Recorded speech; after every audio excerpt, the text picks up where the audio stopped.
शुचौ देशे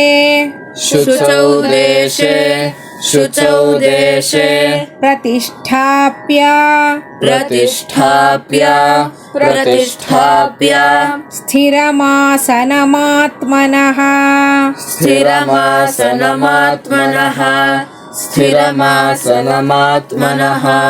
नात्युच्छ्रितं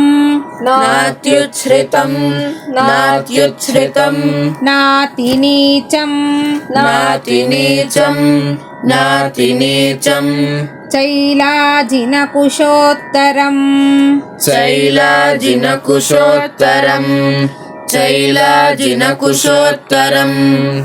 शुचौ देशे प्रतिष्ठाप्य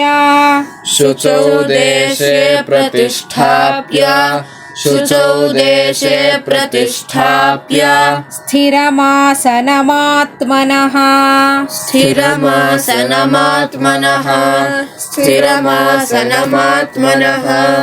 नात्युच्छ्रितं नातिनीचं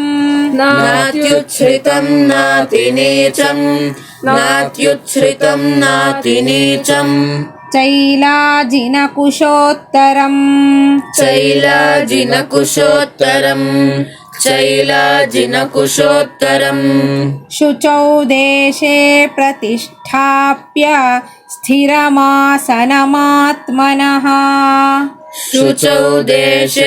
नात्युच्छ्रितं नातिनीचं चैलाजिनकुशोत्तरम् शुचौ देशे प्रतिष्ठाप्य स्थिरमासनमात्मनः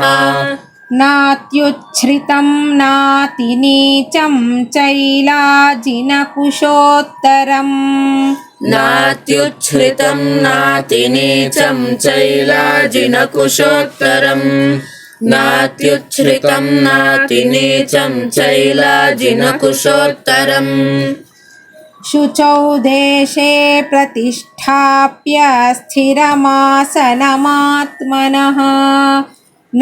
नातिनीचं चैलाजिनकुशोत्तरम् शुचौ देशे प्रतिष्ठाप्य स्थिरमासनमात्मनः नात्युच्छ्रितं नातिनीचं चैलाजिनकुशोत्तरम् शुचौ देशे प्रतिष्ठाप्य स्थिरमासनमात्मनः नात्युच्छ्रितं नातिनीचं चैलाजिनकुशोत्तरम्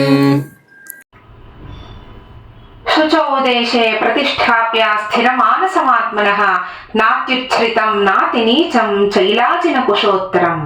ಆಚಾರ್ಯರು ಭಾಷ್ಯವನ್ನು ಬರೀತಾರೆ.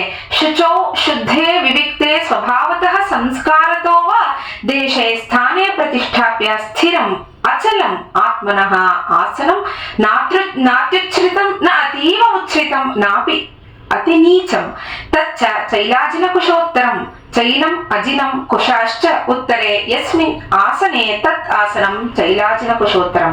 ಪಾಠಕ್ರಮಾತ್ ವಿಪರೀತಃ ಅತ್ರ ಕ್ರಮಃ ಚೈಲಾದೀನಾಂ.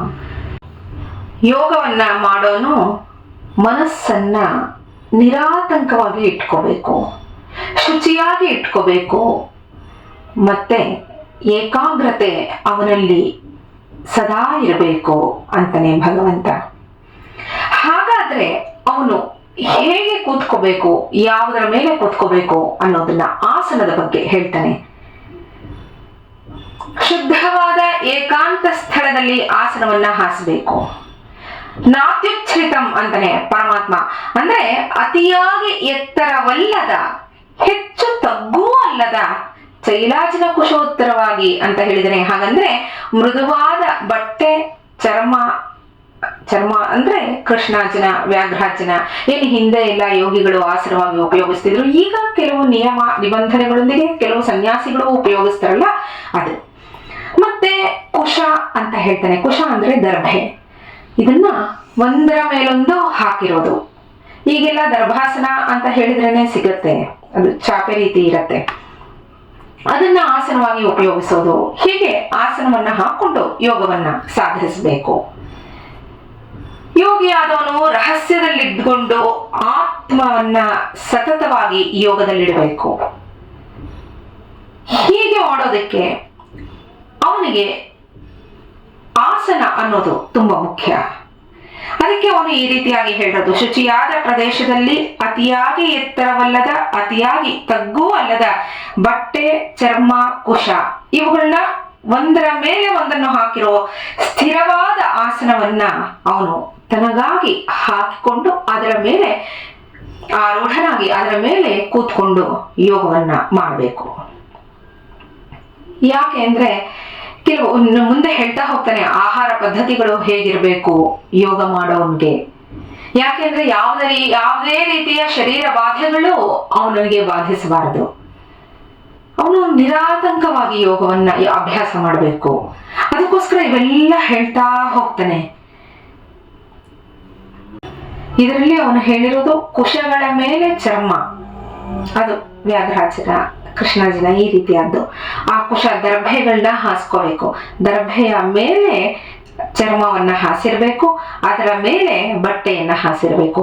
ಅದು ಅವಾಗ ಸ್ವಲ್ಪ ಮೆದುವಾಗಿರುತ್ತೆ. ಈ ಆಸನಗಳ ಬಗ್ಗೆ ತುಂಬಾ ಹೇಳಿದ್ದಾರೆ ಶಾಸ್ತ್ರಗಳಲ್ಲಿ. ಬರೀ ಮರದ ಆಸನದ ಮೇಲೆ ಕೂತ್ಕೋಬಾರ್ದು, ಅದು ನಿತ್ಯಾನುಷ್ಠಾನಗಳಿಗೂ ಹೇಳಿದ್ದಾರೆ. ಮರದ ಆಸನದ ಮೇಲೆ ಕೂತ್ಕೊಂಡು, ಬರೀ ಮರದ ಮೇಲೆ ಕೂತ್ಕೊಂಡು, ಮಣೆ ಅಂತ ಏನ್ ಹೇಳ್ತೀವಿ ಅದರ ಮೇಲೆ ಕೂತ್ಕೊಂಡು ನಿತ್ಯ ಅನುಷ್ಠಾನಗಳನ್ನು ಮಾಡಬಾರ್ದು. ಅದ್ರ ಮೇಲೆ ಏನಾದ್ರು ಒಂದು ಹಾಸ್ಕೊಳ್ಳೇಬೇಕು. ಈ ರೀತಿ ಅದನ್ನ ಹೇಳ್ತಾ ಹೋಗ್ತಾರೆ. ಈ ದರ್ಭೆ ಅನ್ನೋದು ಸಾಮಾನ್ಯ ಇದು ಆ ಜಾಗದಲ್ಲಿ ಅಕಸ್ಮಾತ್ ನೆಗೆಟಿವ್ ಎನರ್ಜಿ ಏನಾದ್ರು ಇದ್ರೆ ಅದನ್ನ ತೊಡೆದು ಹಾಕತ್ತೆ. ನಮ್ಮಲ್ಲಿ ನೆಗೆಟಿವ್ ಎನರ್ಜಿ ಇರೋದನ್ನ ಅದು ತೊಡೆದು ಹಾಕತ್ತೆ. ಅದಕ್ಕೆ ದರ್ಭಾಸನ ತುಂಬಾ ಮುಖ್ಯ. ದರ್ಭೆಯನ್ನ ಅದಕ್ಕೋಸ್ಕರವೇ ಉಪಯೋಗಿಸೋದು. ಮುಂದಿನ ಶ್ಲೋಕದಲ್ಲಿ ಆಸನದಲ್ಲಿ ಕೂತು ಮನಸ್ಸನ್ನ ಹೇಗೆ ಇಟ್ಕೋಬೇಕು ಅನ್ನೋದನ್ನ ಹೇಳ್ತಾ ಹೋಗ್ತಾನೆ. ಹಾಗೆ ಆಹಾರ ಪದ್ಧತಿಗಳು ಇವೆಲ್ಲಗಳನ್ನು ಹೇಳ್ತಾ ಹೋಗ್ತಾನೆ. ಯೋಗಿಯಾದವನು ಏನನ್ನ ತಿನ್ನಬೇಕು, ಎಷ್ಟು ತಿನ್ನಬೇಕು, ಹೇಗೆ ತಿನ್ಬೇಕು, ಯಾವ ಕಾಲದಲ್ಲಿ ತಿನ್ಬೇಕು, ಇವೆಲ್ಲವನ್ನು ಹೇಳ್ತಾ ಹೋಗ್ತಾನೆ ಪರಮಾತ್ಮ. ನಾಳೆ ಮುಂದಿನ ಶ್ಲೋಕವನ್ನ ನೋಡೋಣ. ನಮಸ್ಕಾರ.